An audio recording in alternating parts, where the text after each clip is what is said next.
These cars weren't just fast, they were monsters. Built in silence and erased before the world could catch up. Hidden in the shadows of history, they packed insane power, brutal torque, and strength that rivaled the biggest names. Yet no one talks about them. No ads, no fame, just raw, forgotten muscle. Here are 12 ultra-strong cars you probably never knew existed, and once you see them, you'll never forget them. Number 1, the 1969 AMC Hurst SC Rambler Group 4 Edition wasn't just a muscle car, it was a rolling contradiction, a pint-sized punch in the face to every smug big block owner on the boulevard. Designed at a time when AMC was desperately trying to shed its image as the maker of practical commuter sedans, the SC Rambler was their riotous, defiant answer to the muscle car wars. And while its red, white, blue livery and oversized hood scoop might have drawn laughter from passersby, the moment it launched off the line, all that mockery turned to stunned silence. At the heart of this madness was AMC's fearsome 390 cubic inch V8, a surprisingly potent engine that delivered 315 horsepower and an astonishing 425 pound-feet of torque. In a heavier car, those numbers might have simply meant respectable acceleration. But in the SC Rambler, which weighed barely 3,200 pounds soaking wet, it meant outright mayhem. The power-to-weight ratio was phenomenal for the time, and even compared to its rivals from Detroit's Big Three, the SC Rambler could go toe-to-toe in straight-line sprints, often winning simply because it was lighter, leaner, and unapologetically feral. The Group 4 edition was the rarest and most extreme version, incorporating the wildest graphics package and the most aggressive performance tuning AMC dared to apply to a production car. Just over 1,500 SC Wash Ramblers were built in total, and only a fraction were finished in the iconic Group 4 paint scheme, which wrapped the car in bold patriotic stripes and splashed AIR on the front-facing functional hood scoop like a badge of war. It looked like a car drawn by a teenager who just discovered drag racing. And that was precisely the point. Inside, it was all business. A Hurst shifter jutted from the floor, connected to a close-ratio 4-speed manual transmission that clicked through the gears with a satisfying mechanical certainty. High-back bucket seats, minimal frills, and a dash full of gauges reminded you that this was not a luxury car. This was a road-legal missile tuned for quarter-mile combat. Even the rear axle gearing, typically 3.911 with a limited slip differential, was chosen for maximum launch force, ensuring the rear tires howled and clawed for grip from every green light. Driving the SC Rambler was not a refined experience, and that was part of its charm. The short wheelbase made it twitchy under full throttle. The suspension, while reinforced, was still based on humble Rambler architecture and delivered a harsh, jittery ride over bad pavement. Brakes were sufficient, but not exactly confidence-inspiring when you were flying down the strip at triple-digit speeds. And yet, none of that mattered. Because in a straight line, few cars of the era could match the ferocity of the SC Rambler's launch or the howling charge it made through each gear. More than anything, the Hurst SC Rambler was a symbol of rebellion, of underdog aggression, of a company that had nothing to lose and everything to prove. It was built during the height of AMC's collaboration with Hurst Performance, and it wore that badge proudly. Unlike other factory muscle cars that came with options for comfort or luxury, the SC Rambler came one way: loud, bold, and fast. AMC didn't bother trying to make it more palatable for the masses. This car was a street fighter, pure and simple, and it earned respect. Camaro SS 396, Chevelle 454s, Mustang Mach 1s, all would sometimes find themselves trailing behind the screaming, laughing blur of an SC Rambler as it barked its way down the street. Owners took pride in the fact that their car looked absurd but delivered brutal performance. It was the classic, don't judge a book by its cover lesson, taught in red, white, and blue with a side of smoking rubber. Today, the 1969 Hurst SC Rambler is a highly sought-after piece of muscle car history, not just because of its rarity, but because of what it represented. A company punching above its weight class, turning a humble economy car into a drag strip hero, and doing it with such brazen, outrageous style that it could never be ignored. The Group 4 edition in particular stands out as one of the most visually aggressive factory-built muscle cars of all time. Not a subtle machine, but a war cry on wheels. It looked ridiculous until it dusted your Chevelle, one former owner laughed. And that's the SC Rambler legacy in one sentence. A joke at first glance, a monster at full throttle. A car that looked like it was drawn in crayon, and then redrew the lines of what small car performance could mean. Number 2. The 1970 Ford Ranchero GT 429 Cobra Jet wasn't just a muscle car, it was a muscle utility. An absurdly powerful hybrid of brawn and practicality that blurred the line between street terror and weekend workhorse. While the Ranchero had already established its identity as Ford's answer to the Chevrolet El Camino, the 1970 model marked the most aggressive and purpose-driven version of the platform to date, especially when equipped with the optional 429 Cobra Jet V8.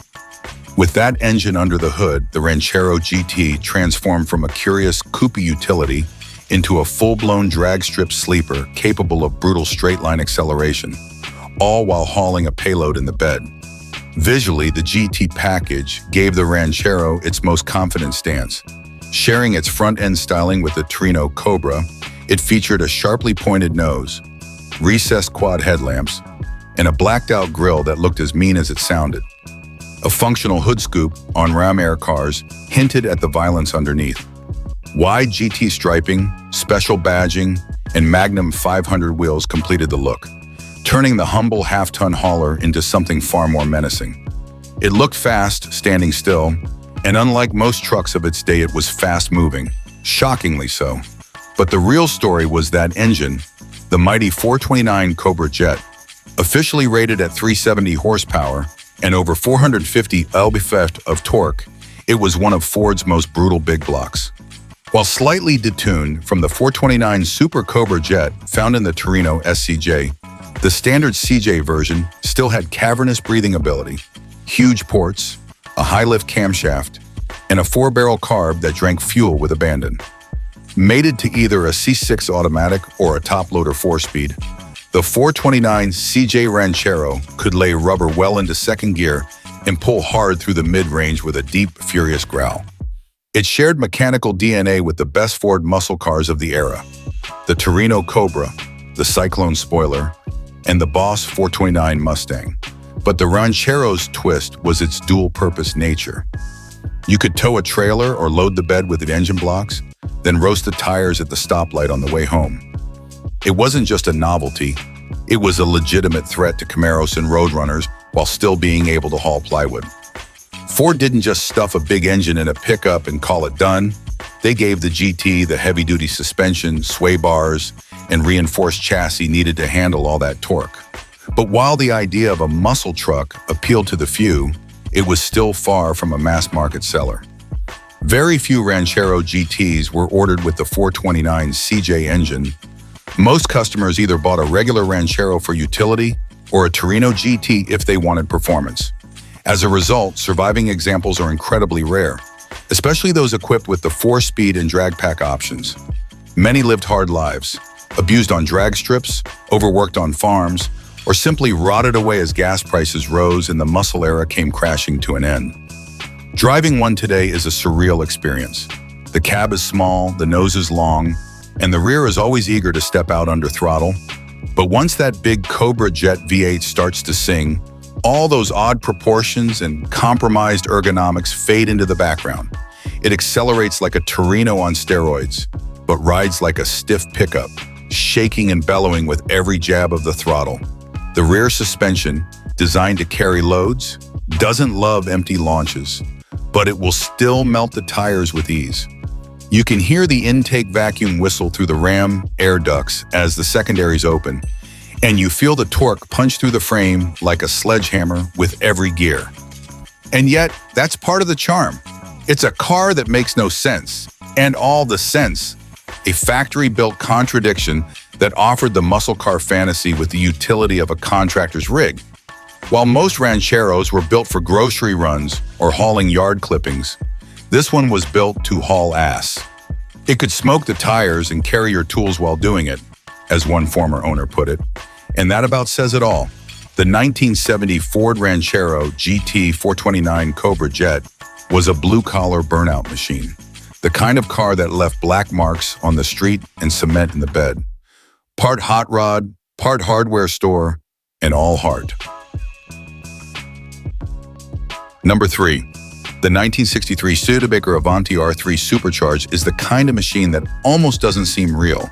A forgotten American supercar that arrived too early, burned too brightly, and vanished into myth before most people even knew it existed.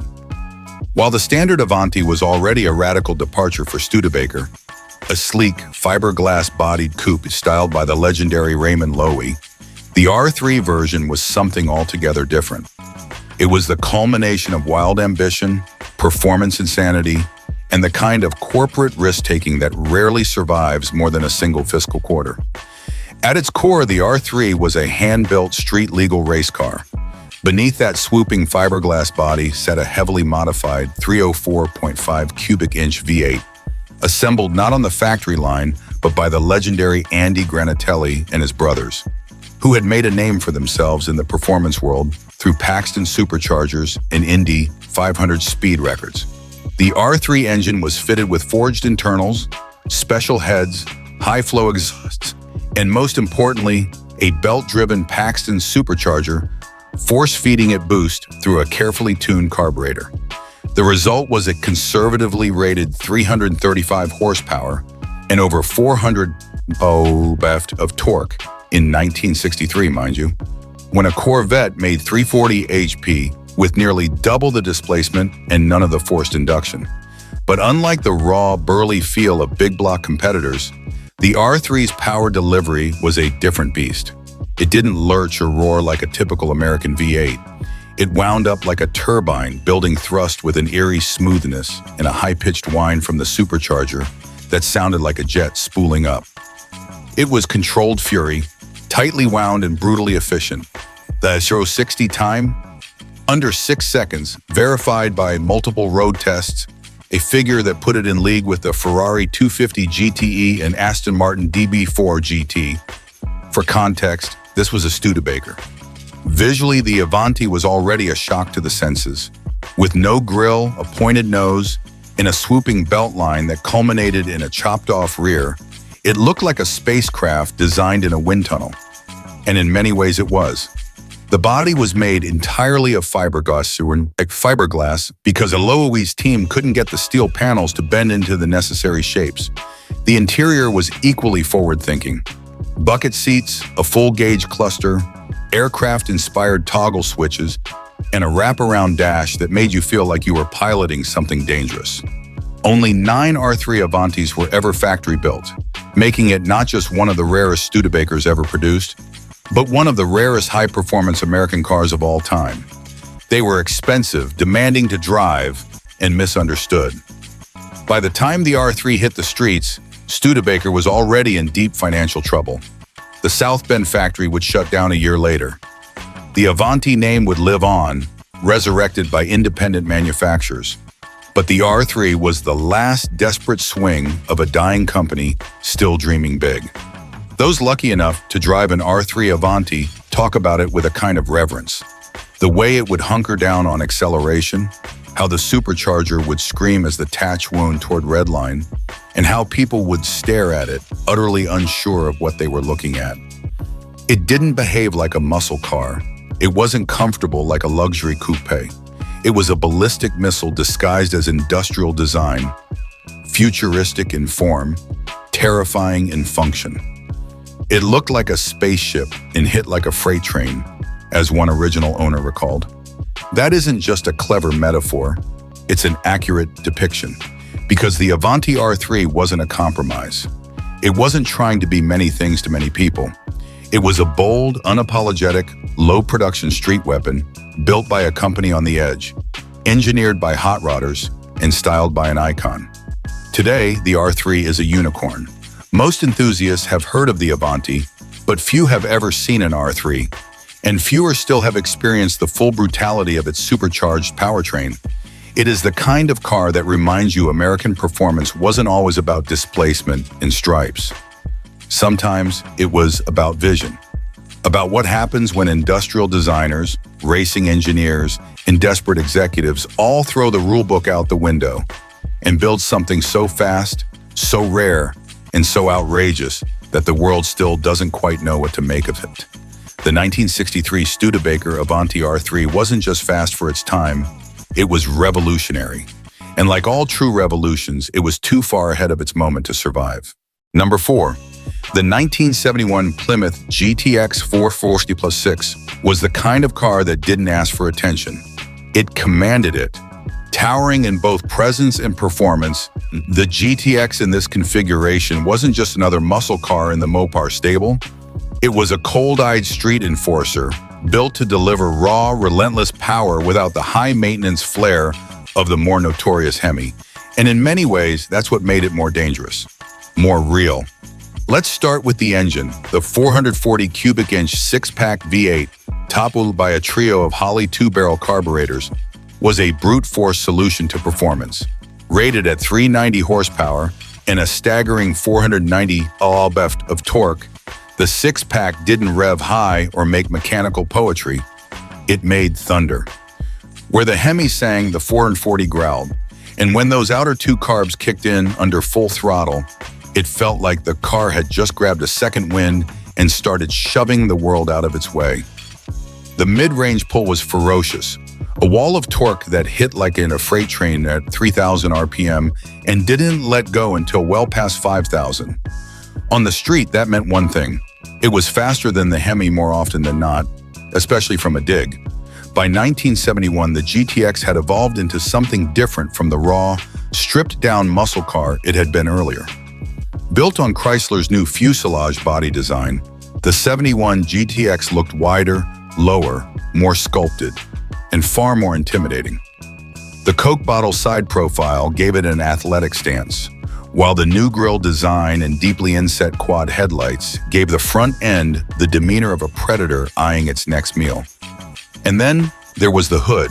The air grabber system, with its vacuum-operated trapdoor, could be opened from inside the cabin to expose a gaping maw that channeled cool air directly into the carbs. It wasn't just functional, it was theatrical. Inside, the GTX was no bare-bones brawler. It was marketed as the gentleman's muscle car, and it lived up to that title with high-back bucket seats, wood grain trim, and rally gauges. But all that civility vanished the second you turned the key. The exhaust burble from the dual pipes was deep and menacing. At idle, the engine didn't just rumble, it throbbed, the way a sledgehammer might hum in anticipation. Even in stock form, it could lay rubber across an intersection with nothing more than a heavy right foot. Equipped with a 4-speed manual, an optional Dana 60 rear axle with 4.10 gears, it was a factory drag car that wore a velvet robe. Yet despite all this, the 1971 GTX 440+6 has often lived in the shadow of its Hemi counterpart. Why? Exclusivity, perhaps. Fewer were made with the Hemi, and enthusiasts love rarity.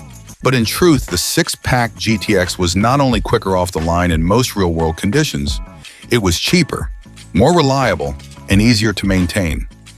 It could idle in traffic without overheating, ran well on the fuel of the day, and didn't require a pit crew to keep it tuned. And yet, only a few hundred were built with the 440+6 in 1971. That year was the last for the high-compression 446-pack in the GTX, as rising insurance premiums, emissions regulations, and the overall decline of the muscle car era closed in. The writing was on the wall, and this car knew it. The GTX 440+6 didn't go quietly. It went sideways in a cloud of tire smoke, roaring defiantly as the golden age came crashing down. Driving one today is an experience like no other. It's not delicate, it's not subtle, and it sure as hell isn't polite. You feel every combustion stroke. The triple carbs snort and gasp as you open the throttle. The torque doesn't build, it erupts. It's a car that doesn't so much accelerate as launch with every shift. And if you're not ready, it'll remind you who's in charge. But it's also refined in its own way, composed at highway speeds, surprisingly comfortable, and built with a sense of style that makes modern performance cars feel sterile. One former owner summed it up perfectly. It didn't scream like the Hemi, it just punched. And when it landed that punch, you didn't get back up for a while. The 1971 Plymouth GTX 440+6 was the muscle car for those who didn't need to prove anything, because it already did. Every time you stepped on the gas, it made a statement. I don't have to be loud to be lethal. Number 5. The 1984 Ford Mustang SVO was the kind of car that didn't care about expectations. It rewrote them. Born in an era when American performance was struggling under the weight of emissions regulations, fuel economy mandates, and the fading glory of big displacement V8s, the SVO was a calculated risk and an absolute revelation. It wasn't just a special trim. It was a statement from Ford's newly created Special Vehicle Operations Division. That speed didn't need to come in a straight line, and muscle didn't need to be measured in cubic inches. Instead of a 5.0-liter V8, the SVO came armed with a turbocharged and intercooled 2.3-liter inline-4, a power plant more likely to be found under the hood of a rally car than a Mustang. But this wasn't just any boosted four-banger. With 14 psi of boost, forged internals, and computer-controlled ignition and fuel mapping, it delivered 175 HP in early trims. But by mid-1985 and into 1986, that number climbed past 200 ACP and 240, 250 lb-ft of torque, depending on conditions. In 1984, this meant a 0 to 60 time in the high 6s to low 7s. Not blistering, but respectable. Yet what mattered more was how the SVO felt once you were moving. That engine didn't just deliver power, it built pressure. Waiting for the turbo to spool before unleashing a rush that shoved you back and pulled hard to redline. More impressive still is the way it handled. The Mustang SVO featured four-wheel disc brakes, a rarity in American cars at the time, Coney adjustable shocks, performance springs, a quicker steering rack, and thick sway bars. The chassis tuning delivered near-perfect 50-50 weight distribution, a feat most American muscle cars of the time couldn't even dream of. The SVO didn't understeer like a traditional pony car. It danced. It was agile, responsive, composed. In tight corners and technical roads, it embarrassed bigger, heavier 5.0 GTs and gave European imports like the BMW 3 Series and Porsche 924 a serious fright. Aesthetically, the SVO was distinctive without being garish. It wore a unique dual-level rear spoiler, a wide flat hood scoop to feed the intercooler, flush-mounted aerodynamic headlights, a Ford first in the US, and subtle SVO badging. It didn't scream for attention. It was subtle, messy, even restrained. Inside, the interior was premium by Mustang standards. Supportive, articulated sports seats, leather trim, a leather-wrapped steering wheel, and a complete gauge cluster that reminded you this was a car built for people who understood performance, not just flash. But perhaps most fascinating is how the SVO's strengths, balance, responsiveness, turbocharging, were radically ahead of their time. In the 1980s, the American car scene was still obsessed with displacement and raw grunt. The SVO, by contrast, embraced technology, weight savings, and purpose. Its power-to-weight ratio, tunability, and road-holding ability made it a favorite among those who knew how to drive and wanted a car that would reward finesse over brute force. Of course, the SVO wasn't a huge commercial success. Its price tag, often several $1,000s higher than a 5.0 GT, made it a tough sell for buyers who equated performance with cubic inches. Many didn't understand the concept, and those who did often couldn't justify paying more for a car with fewer cylinders. Only around 9,844 units were built across 3 years, 1984 to 86, and fewer still survive today in stock, unmolested form. But those who did buy the SVO, they remember. They remember a car that could hold its own against the best Europe had to offer, and do it with a turbo whistle and a whisper of tire smoke. It wasn't loud, said one former owner. It was surgical, precise. It didn't bludgeon you like the 5.0. It dissected corners, built boost, and disappeared before you even realized you were being hunted. The 1984 Ford Mustang SVO was not the Mustang most people expected. But for a small, enlightened group of drivers, it was exactly the Mustang they'd been waiting for. A thinking man's muscle car, a turbocharged surgeon in a world of sledgehammers. And now, decades later, it stands not only as a rare relic of 80s experimentation, but as a blueprint for the modern performance car.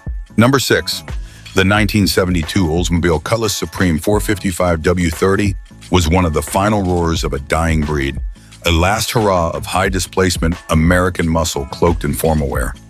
By this point, the golden age of performance was crumbling under the weight of federal regulations, insurance crackdowns, and new emission controls. Horsepower numbers were dropping like bodies in a noir thriller, and big blocks were going extinct. But Oldsmobile, stubborn and proud, wasn't done yet. They had one more shot to fire, and it came with 500 pound-feet of torque. To truly understand the significance of the 72 W30 Cutlass Supreme, you need to see the larger picture. It was the twilight of muscle swim, and yet Oldsmobile built a car that defied the new rules. The Cutlass Supreme was a stylish, mid-size personal luxury coupe with clean lines, chrome accents, and a sense of dignity. Not something you'd associate with brutal acceleration, but that was its trick. It didn't look fast, it didn't act loud, but when you dropped the hammer, it woke up like a sleeping volcano. Beneath its long, sculpted hood sat a 455 cubic inch rocket V8, Oldsmobile's own big block, not shared with any other GM division. The W30 version of this motor that was tuned with a hotter camshaft, special cylinder heads, high-flow exhaust manifolds, and a cold air induction setup that fed through twin snorkels in a fiberglass hood. The official output was 300 net horsepower, a rating that, due to new government SAE net testing, reflected real-world conditions with all accessories and emissions equipment installed. But anyone who knew cars in 1972 could tell you the truth. This engine made close to 370 gross horsepower, and even more importantly, a pavement-ripping 500 pound-feet of torque. Performance figures? Brutal. Despite its 4,000-pound curb weight, the Cutlass Supreme W30 could rocket from 0 to 60 mph in under 6.5 seconds and run the quarter mile in the high 13s to low 14s with good traction. Shocking numbers for what appeared to be a luxury coupe. But numbers don't tell the full story. The power delivery wasn't about speed as much as it was about force. The car didn't accelerate. It surged. It heaved. The torque came on like a landslide, flattening you into the seat with such violence that you'd swear the rear tires were melting beneath you. And yet, when driven gently, the Cutlass Supreme was smooth, composed, and eerily quiet. With the W30 package, you could order a TH400 automatic or a Muncie M22 Rock Crusher 4-speed manual. Either way, it was civil when you wanted it to be. Inside, you got plush upholstery, wood grain trim, full instrumentation, and even the option of air conditioning. The car could lull you into thinking it was just a gentleman's cruiser, until you tapped into that second layer of fury beneath the surface. What made the 1972 version so rare and so tragic in retrospect was that it was both a peak and a farewell. Only 7 in 72 W30 cars were produced that year, and of those, just 126 were convertibles. Even fewer were equipped with the 4-speed manual. These cars were unicorns, built for a shrinking niche of die-hard enthusiasts who hadn't given up hope yet. The kind of buyer who wanted brute performance but didn't want to shout about it. The kind of buyer who wore loafers but didn't mind kicking them off for a backroad burn. Visually, the car didn't wear its performance on its sleeve. It looked like a clean-cut, well-optioned Cutlass Supreme. No stripes, no spoilers, no cartoonish scoops. The most you got was the W30 badging, that dual-scooped hood, and red inner fender wells. A subtle but sinister sign to those who knew what to look for. It was the gentleman's muscle car. It didn't need to scream. It rumbled, patiently. And yet, like so many unsung legends of 1972, the W30 was kneecapped by the times. Gas prices were rising. Insurance companies were jacking up rates on anything with a V8. The Clean Air Act had begun to choke the life out of high-compression engines, and corporate average fuel economy standards were looming on the horizon. The W30 was a statement of resistance, one last defiant, warring, torque-hurling middle finger before the curtain dropped. A former GM test driver, now long retired, put it this way: the 72 W30 was a gentleman's hot rod. It didn't dance around the numbers, it just delivered. Quiet, clean, and then boom. It hit like a sledgehammer. It was the kind of car you didn't expect to be fast, and those were always the ones you remembered most. Today, the 1972 Oldsmobile Cutlass Supreme W30 stands as a relic of both engineering brilliance and missed opportunity. It's a car that deserves more recognition, not just for what it was, but for what it represented. The last polished echo of the muscle car era's rawest ambitions, still beating hard beneath a suit and tie. Number 7. The 1969 Mercury Marauder X100 stands as one of the most imposing and underrated muscle luxury coupes ever produced in the golden era of American performance cars. It was Mercury's bold statement that power, style, and refinement could coexist in a single package without compromise.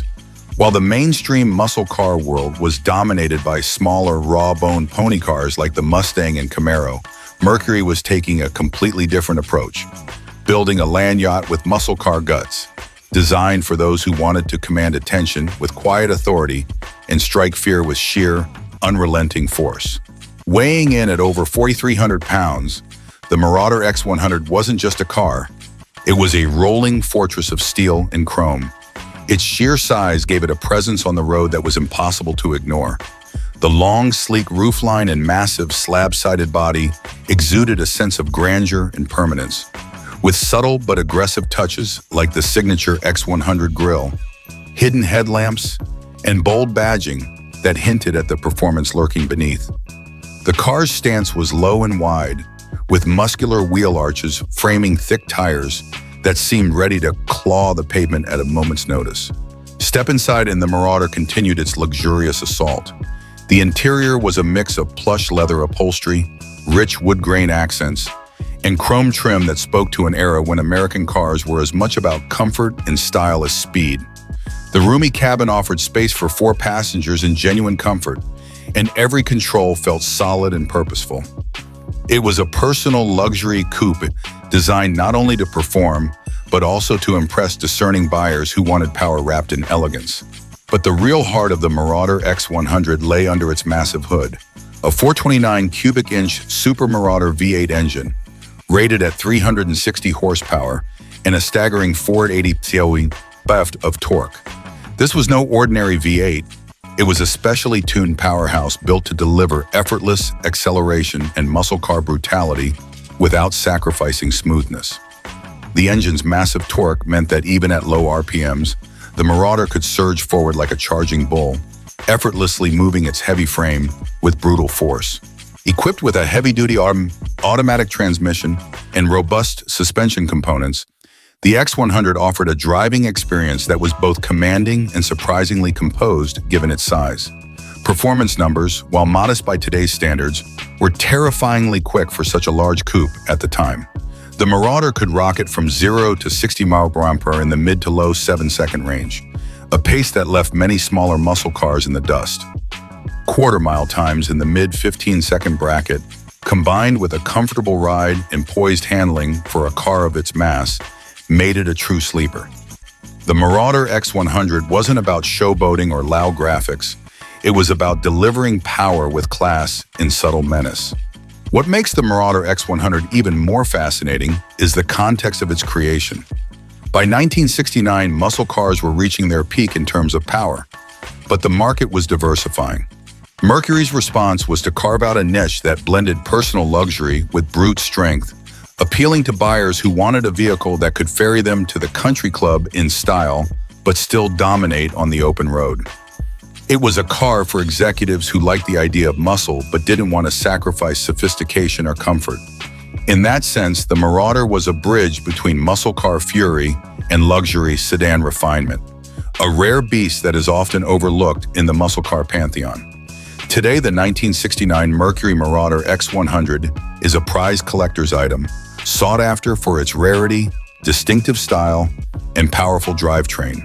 Its large presence and understated aggression make it a standout at car shows, where it quietly steals the spotlight from flashier, more common muscle cars.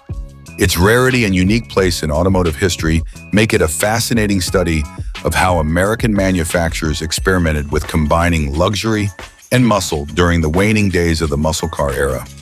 A longtime Mercury enthusiast once captured its spirit perfectly. It was like commanding a bank vault with rocket boosters.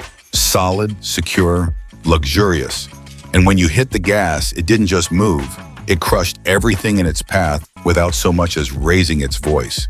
It was the muscle car for the gentleman who wanted to make a statement without shouting. Number 8.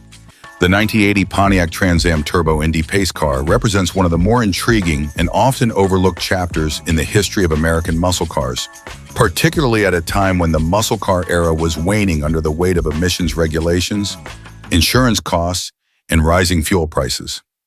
While the late 1960s and early 1970s muscle cars had focused on raw displacement and monstrous horsepower numbers, by 1980, automakers like Pontiac were forced to rethink performance. The Turbo Indy Pace Car was a bold, somewhat experimental step that combined emerging turbocharging technology with traditional V8 muscle car heritage, offering a different kind of power delivery that was subtle but capable of surprising performance. The heart of this Trans Am was the 4.9-liter, 301 cubic inch, turbocharged V8 engine, which Pontiac officially rated at 210 horsepower and 345 pound-feet of torque.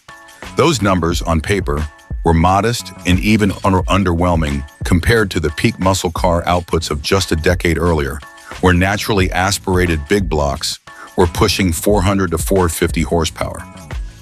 However, what set this engine apart was how it delivered power. Thanks to the turbocharger, torque was available early and remained strong through the mid-range, providing a powerful shove that felt more progressive than the brutal, sometimes abrupt power of older muscle cars.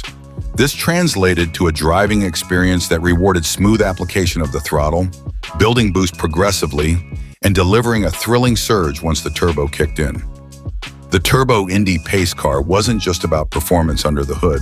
It was a statement celebrating Pontiac's role as the official pace car of the 1980 Indianapolis 500, and it was designed to turn heads in the showroom and on the streets. The car featured exclusive Indy 500 graphics, unique badging, and a special decal package that set it apart from standard Trans Ams. Inside, subtle upgrades to instrumentation, such as a boost gauge and other turbo-specific meters, gave drivers insight into the engine's unique behavior.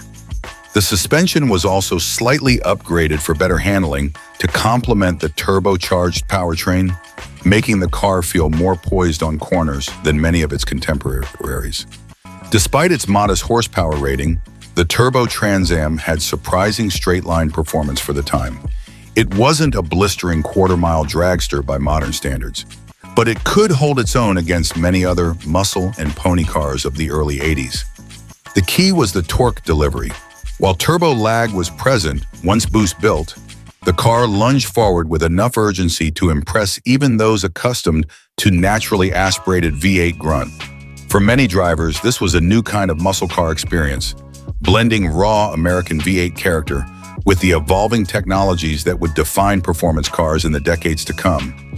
What adds to the allure of the 1980 Turbo Indy Pace Car is the fact that it was produced in limited numbers, approximately 5,700 units, making it a sought-after collector's item today. Its rarity, combined with its unique place in Pontiac's lineup as both a performance statement and a promotional Indy 500 vehicle, makes it a fascinating intersection of heritage and innovation. While some traditional muscle car purists scoffed at the idea of a turbocharged V8 as soft or slow, owners have long praised the car's blend of power, refinement, and style. The chassis and suspension, while not radical, were engineered to handle the turbo's power smoothly. The suspension upgrades included firmer springs and shock absorbers that help control body roll, while the steering was responsive enough to give the driver confidence in both everyday driving and spirited runs. Unlike some muscle cars that felt bulky and unwieldy, the Turbo Indy pace car felt agile and balanced, even if it lacked the raw edge of its bigger block cousins. It was a car that hinted at the future of American performance, where technology and tuning would play as big a role as brute force. This Trans Am also stands as a symbol of the muscle car era's twilight years, an era where power was becoming more about sophistication and less about sheer displacement. The turbocharged V8 hinted at a future where forced induction, engine management electronics, and chassis tuning would become the norm, especially as emissions and fuel economy standards grew stricter. In that sense, the 1980 Turbo Indy pace car was ahead of its time, marrying old-school American performance with emerging technology. A longtime owner and enthusiast summed it up best. "Yeah, the horsepower numbers don't look impressive at first, but this car has a personality all its own. That moment when the turbo spools up and the boost hits, it's like nothing else from that era. It's not just a muscle car, it's a muscle car that learned to think." Driving one is a reminder that sometimes power isn't about being the loudest roar in the room. Number 9. The 1971 Ford Torino GT 429 Super Cobra Jet SCJ Drag Pack is one of those rare muscle cars that perfectly encapsulates the raw, no-compromise spirit of America's muscle car heyday, just before it began to fade under the pressures of stricter emissions, insurance hikes, and shifting consumer tastes. While many muscle cars of the era were starting to lose their edge, this Torino was a blazing exception, a factory-built beast engineered to deliver the kind of brutal, unfiltered performance that only a handful of enthusiasts could truly master and appreciate. It was more than just a car. It was a statement, a living, breathing example of how muscle cars could still defy the creeping restrictions and remain fearless on the street and strip alike.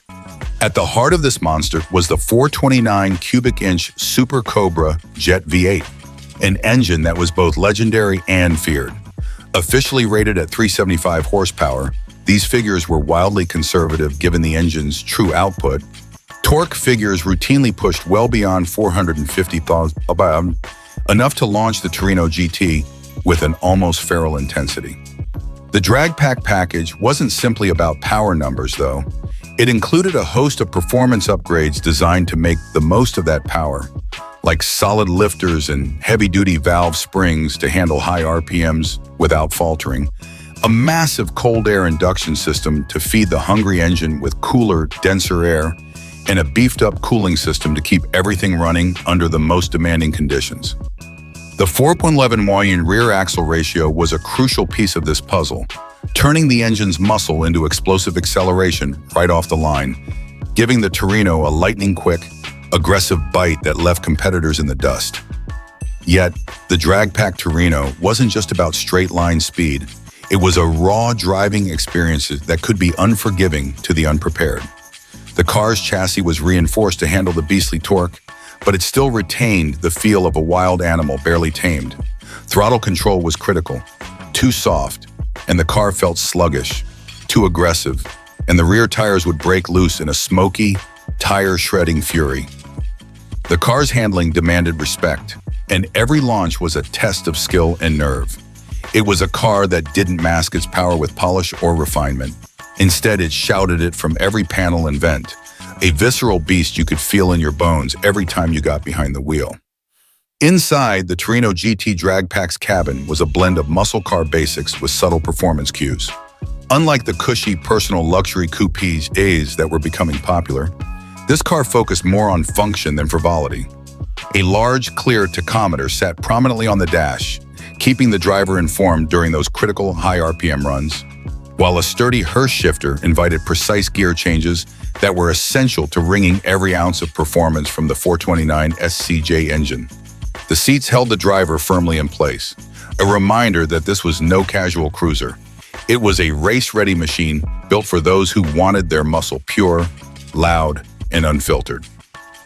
What truly sets the 1971 Torino GT 429 SCJ Drag Pack apart is how it captured the fleeting moment when muscle cars still roared with big block fury but had already begun to hint at the coming changes in the automotive landscape. This car refused to bow to the growing restrictions on horsepower and emissions. Instead, it went out with a roar, offering a final defiant performance that was all about raw power and unadulterated speed. For the fortunate few who owned and mastered one, it wasn't just a vehicle. It was a lifelong passion, a machine that demanded attention, respect, and a fearless driver ready to handle its untamed energy. One longtime owner perfectly summed it up. You didn't just drive to the drag-packed Torino, you battled it, tamed it, and earned every mile you put on it. It was wild, brutal, and unforgiving. But when you got it right, it was for pure magic. That roar from the 429 SCJ wasn't just sound. It was a call to arms for anyone who wanted to feel alive behind the wheel. Number 10. The 1908 Dodge Lil Red Express truck stands as one of the most fascinating and unusual chapters in American muscle car and truck history. A roaring testament to a fleeting era when manufacturers squeezed every ounce of performance from every possible niche, often in defiance of tightening regulations and shifting market trends.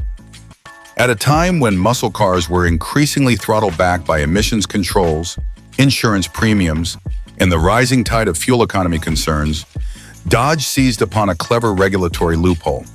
Trucks were not held to the same emission standards as passenger cars. This loophole allowed them to create something truly exceptional, a pickup truck that wasn't just a workhorse but a bona fide muscle machine, capable of outperforming many contemporary sports cars, all while wearing a bed and a tailgate. The heart of the Lil Red Express was its 360 cubic inch V8 engine, equipped with a 4-barrel carburetor and, crucially, exempt from catalytic converters and other power-robbing smog equipment that were mandatory on passenger vehicles. Officially rated at 225 horsepower and 295 pound-feet of torque, these numbers were modest on paper, but the absence of restrictive emissions gear and the free-flowing vertical chrome exhaust stacks blasting flames and smoke made the actual output significantly higher. Estimates often place the true power closer to 280 HP, with a torque curve that delivered brutal, immediate thrust. The truck's exhaust was not hidden away under the chassis like normal pickups. Instead, it blasted straight up beside the cab in towering chrome stacks, turning every acceleration into a fiery spectacle, complete with bursts of flames licking the sky, drawing envious and sometimes bewildered looks wherever it went. But the Lil Red Express wasn't just about straight-line speed or loud exhaust. It was a carefully crafted blend of aggressive styling and performance tuning that made it stand out in a sea of suburban pickups. Dodge decked it out in a vibrant candy apple red paint job with bold Lil Red Express decals, sharp black and gold striping, and the kind of flared fenders and aggressive stance that made it look ready to pounce. The truck rode on polished mag wheels wrapped in beefy performance tires, while its sport-tuned suspension, firmer springs, and heavy-duty shocks gave it a handling edge that belied its pickup truck heritage. The steering was sharper, the brakes beefier, and the entire chassis reinforced to handle the engine's aggressive power delivery. Step inside the cab, and you found a surprisingly comfortable, if no frills, interior that balanced daily usability with hints of sportiness. Unlike most trucks of the era, which were utilitarian and sparse, the Lil Red Express offered vinyl bucket seats, a sporty 3-spoke steering wheel, and bright red accents that matched the exterior's fiery persona. The instrument cluster was clear and functional, designed to give the driver the necessary info without distraction, while the transmission featured a floor-mounted shifter giving a nod to its muscle car brethren. Despite its aggressive nature, the truck was surprisingly manageable on normal roads, making it a rare blend of daily driver and fire-breathing muscle machine. Performance-wise, the Lil Red Express was nothing short of jaw-dropping for its time. It was recorded as the fastest American production vehicle from 0 to 60 miles per hour in 1978, outrunning sports cars like the Corvette and even some muscle cars that year.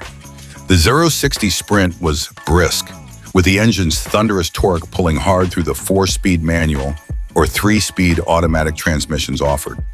Launching it sent plumes of smoke into the air, tires chirping, and exhaust roaring in an intoxicating symphony of controlled chaos. Despite its pickup truck frame and size, it could hold its own on back roads, thanks to the sportier suspension setup and balanced weight distribution. Dodge essentially redefined what a muscle truck could be. Not a slow, lumbering hauler, but a head-turning, adrenaline-pumping performance machine that retained practical utility. The cultural impact of the Lil Red Express was immediate and lasting. In an era when muscle cars were rapidly fading, it kept the spirit alive in a way few other vehicles dared. Its distinctive exhaust note, eye-popping flames, and bold styling made it a favorite of enthusiasts and collectors, and it soon gained cult status. To this day, it remains one of the most iconic muscle trucks ever produced, a symbol of creativity, rebellion, and pure American horsepower at a time when the industry was shifting towards conformity and efficiency.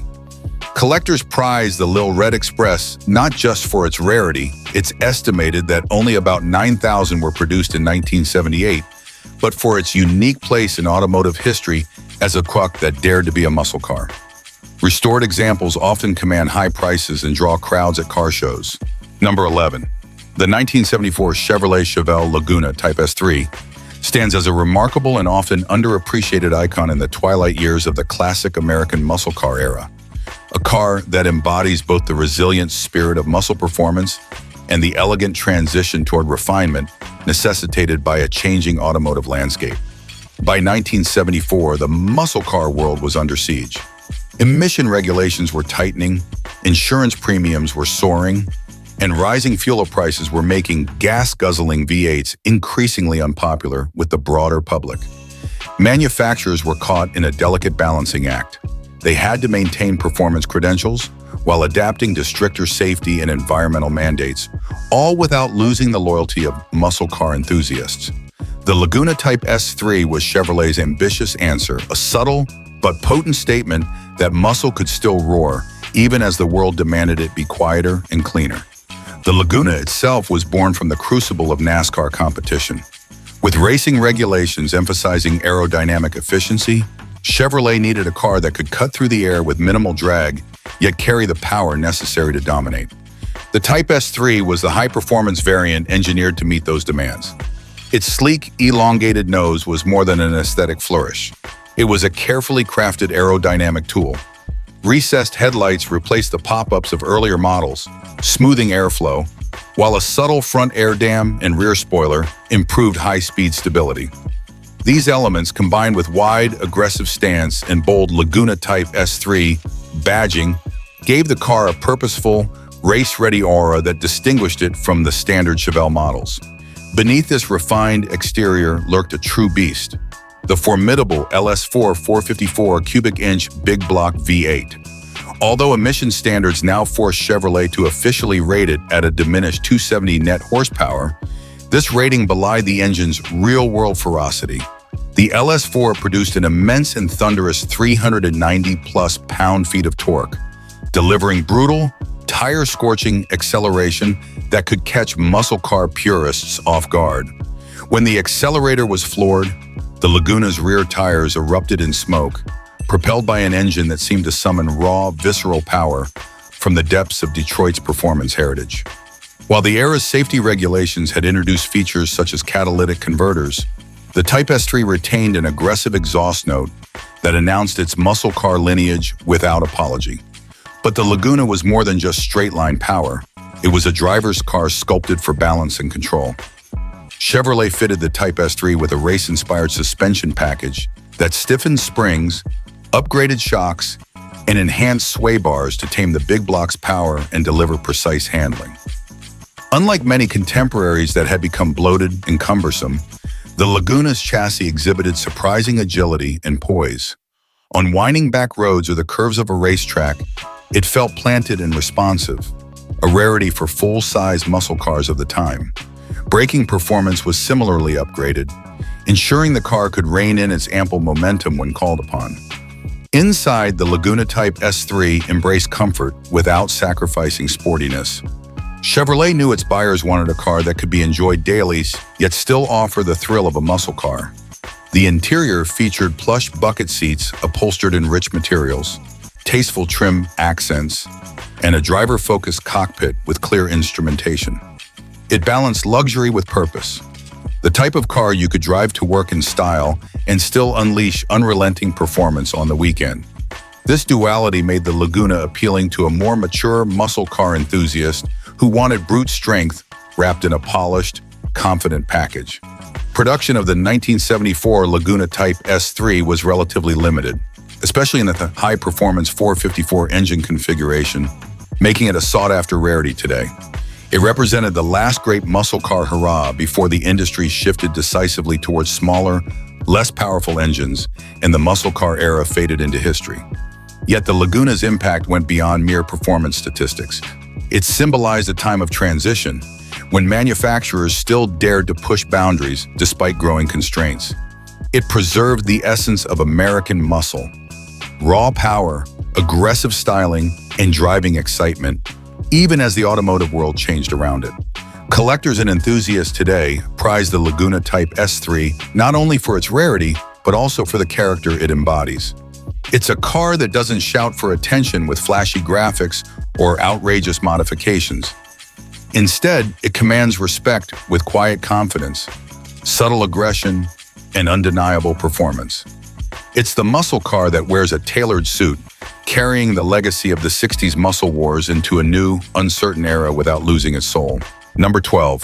The 1989 Dodge Daytona Shelby CS competition package represents a fascinating and somewhat overlooked chapter in the evolution of American performance cars, especially during a time when the muscle car's traditional V8 roar was being replaced by smaller turbocharged engines and more technologically sophisticated suspensions. As the muscle car era of the 60s and 70s waned under the pressures of tightening emissions regulations, rising fuel costs, and changing consumer tastes, automakers struggled to balance performance with efficiency and practicality. The Daytona Shelby CS competition package was Dodge's bold answer to this challenge. A machine designed not to intimidate with sheer displacement, but to surprise with its razor-sharp handling, responsive turbocharged power, and understated aggression. Built on the foundation of the Dodge Daytona, a front-wheel drive hatchback platform that originally targeted sporty economy buyers, the Shelby CS competition package was a transformation. Carroll Shelby's involvement brought an injection of racing pedigree and performance expertise that elevated the car well beyond its humble roots. Under the hood sat the turbocharged 2.2-liter four-cylinder, a compact but potent power plant that churned out 175 horsepower and a stout 225 foot of torque. Numbers that might seem modest in a muscle car context, but were more than enough to move the Daytona's relatively lightweight frame with surprising urgency. What truly set the competition package apart was its comprehensive suspension and chassis tuning, tailored to wring every bit of handling prowess out of the front-wheel drive layout. Dodge, under Shelby's guidance, upgraded the suspension with stiffer springs, recalibrated shocks, thicker sway bars, and chassis reinforcements that significantly reduced the notorious torque steer common to turbocharged front-wheel drive cars of that era.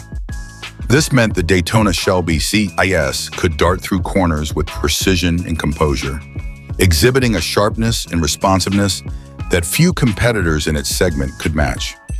Braking was also enhanced with larger discs and improved calipers, ensuring the car could be pushed hard and slowed confidently without the fade or squishiness common in many contemporaries.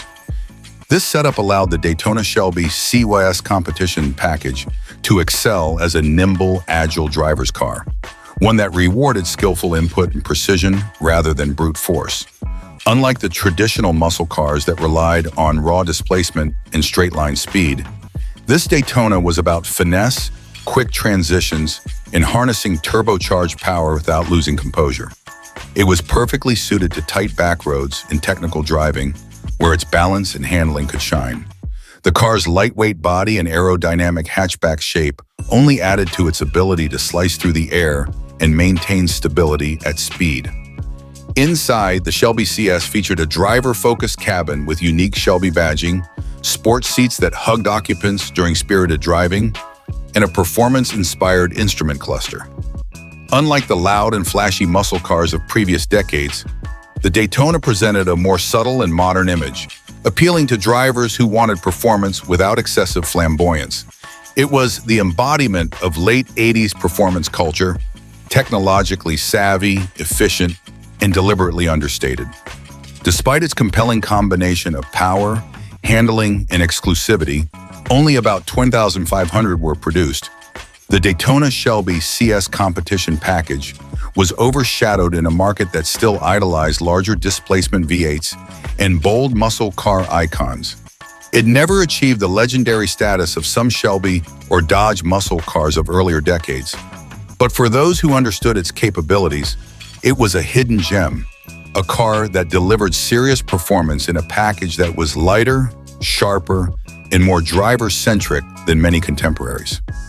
Today, the Daytona Shelby CS competition package enjoys a cult following among enthusiasts who appreciate its rarity, technical sophistication, and unassuming power. It represents a crucial link between the golden age of muscle and the emerging era of turbocharged, precision-tuned performance vehicles. One dedicated owner perfectly captured the car's spirit. Most people dismissed it as a sporty econobox with a badge, but behind the wheel it was a completely different animal, a lightweight, agile street fighter with enough turbo boost and suspension finesse to leave bigger, heavier cars in the dust. It was proof you didn't need a massive V8 to feel real muscle.